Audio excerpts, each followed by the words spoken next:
2022. Two features of birth pangs are universally true.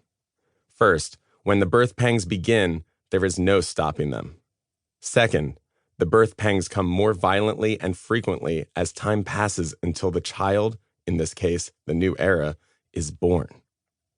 As the dispensation of grace races toward its conclusion on planet Earth, the birth pangs have begun.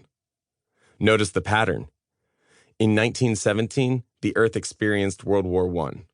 In 1929, the stock market crashed. In 1941, the attack on Pearl Harbor drew America into World War II. In 1950, the United States entered the Korean conflict. In 1960 to 72, we fought in Vietnam.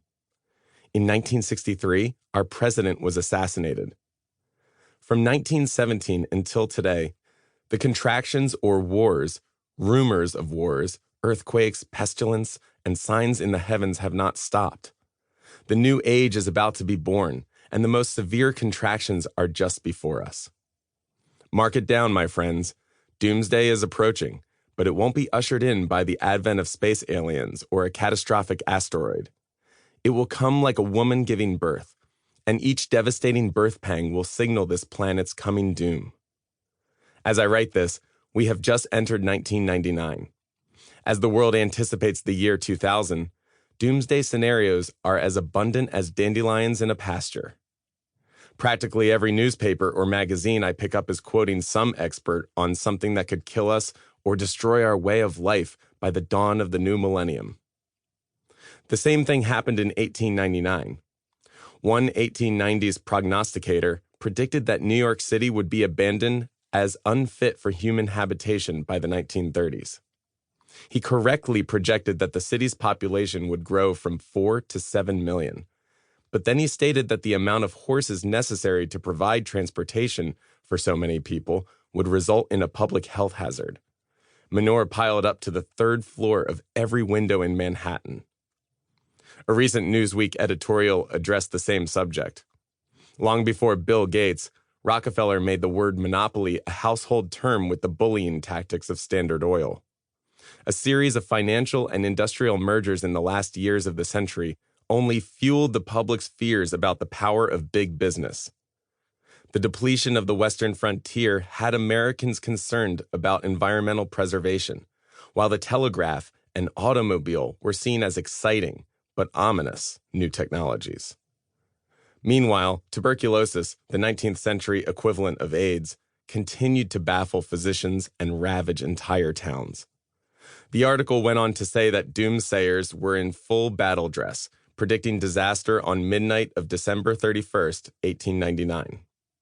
The New York and Chicago newspapers featured full-page ads announcing the second coming of Jesus Christ. A story in the New York Times quoted scientists' predictions that the sun would eventually go out, leaving the solar system in darkness and the Earth an uninhabited ball of ice. Sound familiar? We're hearing the same types of stories today.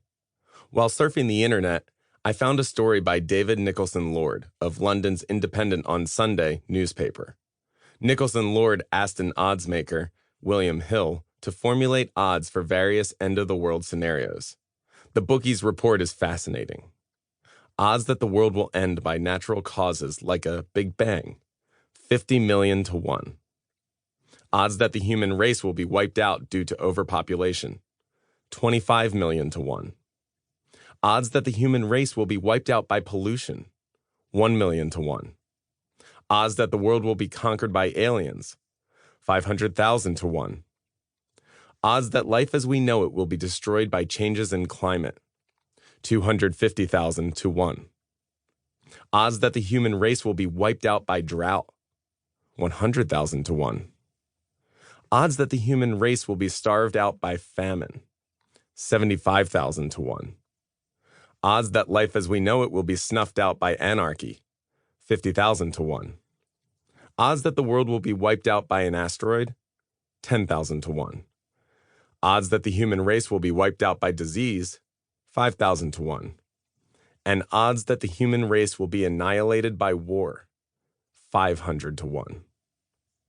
As I look over William Hill's list of possible doomsday scenarios, I'm struck by the realization